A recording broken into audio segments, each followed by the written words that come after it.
आप सुन चुके होंगे कि अमेरिका के प्रेसिडेंट के ऑफिस व्हाइट हाउस ने हिंदुस्तान के सदर नरेंद्र मोदी, हिंदुस्तान के प्रेसिडेंट के ऑफिस और हिंदुस्तान की जो एम्बेसी है वॉशिंगटन में, उन्हें ट्विटर पे फॉलो कर दिया है कि पाकिस्तान की हुकूमत ने अमेरिका की एक लॉबिस्ट फर्म जिसे हायर किया, जिसे पाकिस्तानी के अमेरिकी निजात जो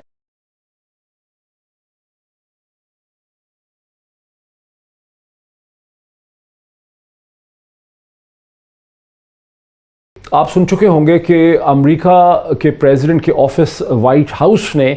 हिंदुस्तान के सदर नरेंद्र मोदी, हिंदुस्तान के प्रेसिडेंट के ऑफिस और हिंदुस्तान की जो एम्बेसी है वॉशिंगटन में, उन्हें ट्विटर पे फॉलो कर दिया है कि पाकिस्तान की हुकूमत ने अमेरिका की एक लॉबिस्ट फर्म जिसे हायर किया, जिसे पाकिस्तानी के अमेरिकी निजात जो डायस्पोरा है उसकी मदद से हायर किया गया। ये उस लॉबिस्ट ने जब व्हाइट हाउस को ये पॉइंट आउट किया कि White House as a rule and policy दुनिया में किसी भी लीडर को फॉलो नहीं करता। व्हाइट हाउस में सिर्फ 13 इस वक्त लोगों को फॉलो किया जा रहा है ट्विटर हैंडल पे, तो इसमें हिंदुस्तान के प्राइम मिनिस्टर, प्रेसिडेंट, उनकी एम्बेसी का होना जो है ये पॉलिसी के खिलाफ है। ये भी पता चलता है कि हिंदुस्तान की लॉबिंग और उनकी पेनिट्रेशन के पीछे किस किस्म के डायनामिक्स हैं, इस पर भी हम बात करेंगे। यहीं से इनफैक्ट हम शुरू करेंगे। मुझे इस वक्त ज्वाइन कर पाएंगे डॉक्टर शहबाज गिल साहब, जो कि रहनुमा भी हैं तहरीक इंसाफ के और स्पोक्समैन हैं, DSNG से मुझे ज्वाइन कर रहे हैं। उनके साथ ही मुझे पाकिस्तान के नोटेड पॉलिटिकल इकोनॉमी के कमेंटेटर डॉक्टर फारूक सलीम साहब ज्वाइन कर रहे हैं। Very warm welcome to both my guest. Doctor Shahbaz Gill साहब, अस्सलाम वालेकुम, और आपको मुबारक हो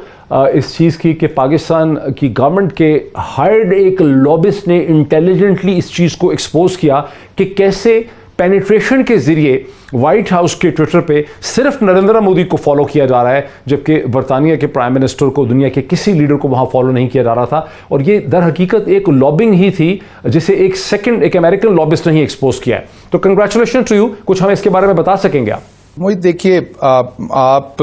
उन चंद पाकिस्तानियों में से पाकिस्तानी हैं जो इंडिया का जो अमेरिका में बढ़ता हुआ असर रसूख था, और स्पेशली पिछले 10 से 15 साल में जो वो बहुत ज़्यादा बढ़ा, आप उस पर लिखते भी रहे हैं, बोलते भी रहे हैं, और उनके उस खतरनाक हद तक बढ़ने को हमेशा पॉइंट आउट करते रहे। लेकिन बदकिस्मती से हमारे यहाँ उसको उतना इंटरेस्ट उसमें नहीं लिया जाता रहा। मैं अमेरिका में था तब भी मैं देखता था और बड़ा इस बात पे दिल जलता था कि पाकिस्तान की किसी ज़माने में बहुत ही स्ट्रॉन्ग पोजीशन होती थी, लेकिन वो उसके साथ साथ वो सारी स्पेस इंडिया ले जाता रहा हमसे। अगर आप देखें तो उसमें जो 17-18 अकाउंट या 20 अकाउंट फॉलो हुए थे व्हाइट हाउस से, उसमें अभी भी अगर आप देखें तो 3 से 4 अकाउंट जो हैं वो इंडिया के हैं। लेकिन हमारे, जैसे आपने कहा कि हमारी गवर्नमेंट की बेहतर policies, prime minister Imran Khan की क़यादत में हमने इसको बहुत इफेक्टिवली आवाज़ उठाएंगे। जहाँ पे भी हमें लगेगा डिस्क्रिमिनेशन हो रही है, जहाँ पे भी हमें लगेगा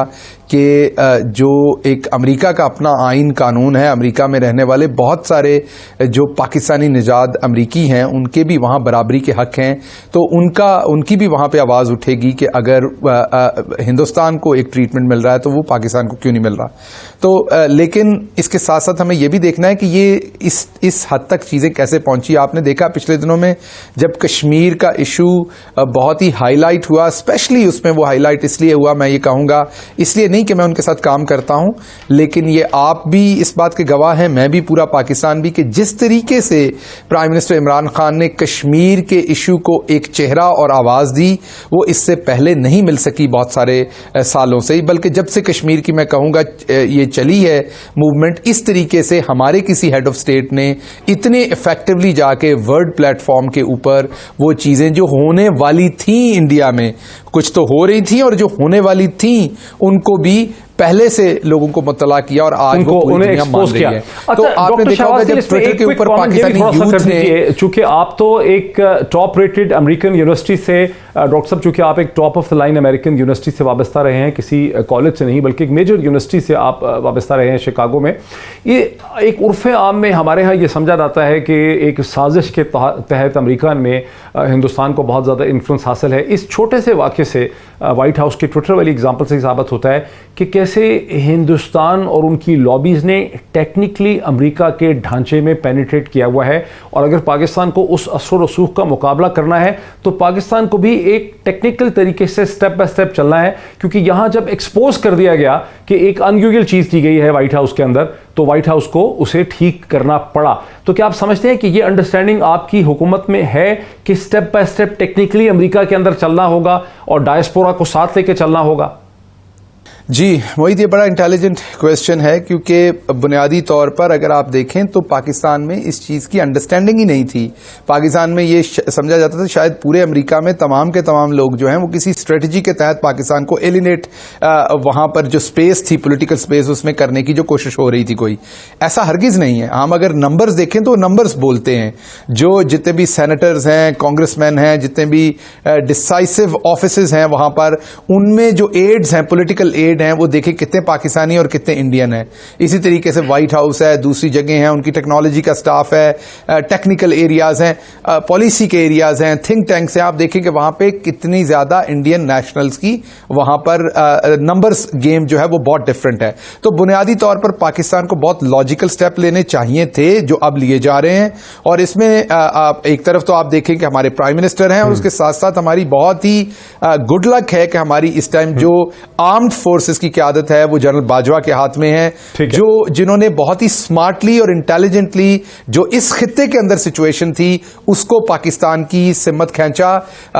पिछले चंद सालों में, और उसकी वजह से हमारी जो बार्गेन चिप थी मैं ब्रेक से पहले अमेरिका में और दूसरी जगह आज के दिन इस लिहाज से बड़ा अहम है कि पाकिस्तान इंटरनेशनल एयरलाइंस PIA को पहली दफा, जब से PIA बनी है, PIA को पहली दफा डायरेक्ट फ्लाइट्स की इजाज़त मिली है अमेरिका की एयरपोर्ट्स तक। इससे पहले PIA ने 20 बरस तक इसकी स्ट्रगल की है। पहले तो PIA के पास ये कैपेसिटी ही नहीं थी, ऐसे जहाज़ ही नहीं थे। लेकिन 9/11 के बाद अमेरिकी हुकाम को, ट्रांसपोर्टेशन सिक्योरिटी एजेंसी TSA को ये एहतराज़ था, उनको ये खदशा था कि पाकिस्तान के एयरपोर्ट्स, यहाँ का जो निज़ाम है, PIA की अपनी जो सेफ्टी है और जो एयरपोर्ट सिक्योरिटी, ये गुड न्यूज़ देने में हम कामयाब हो गए हैं कि अमेरिका ने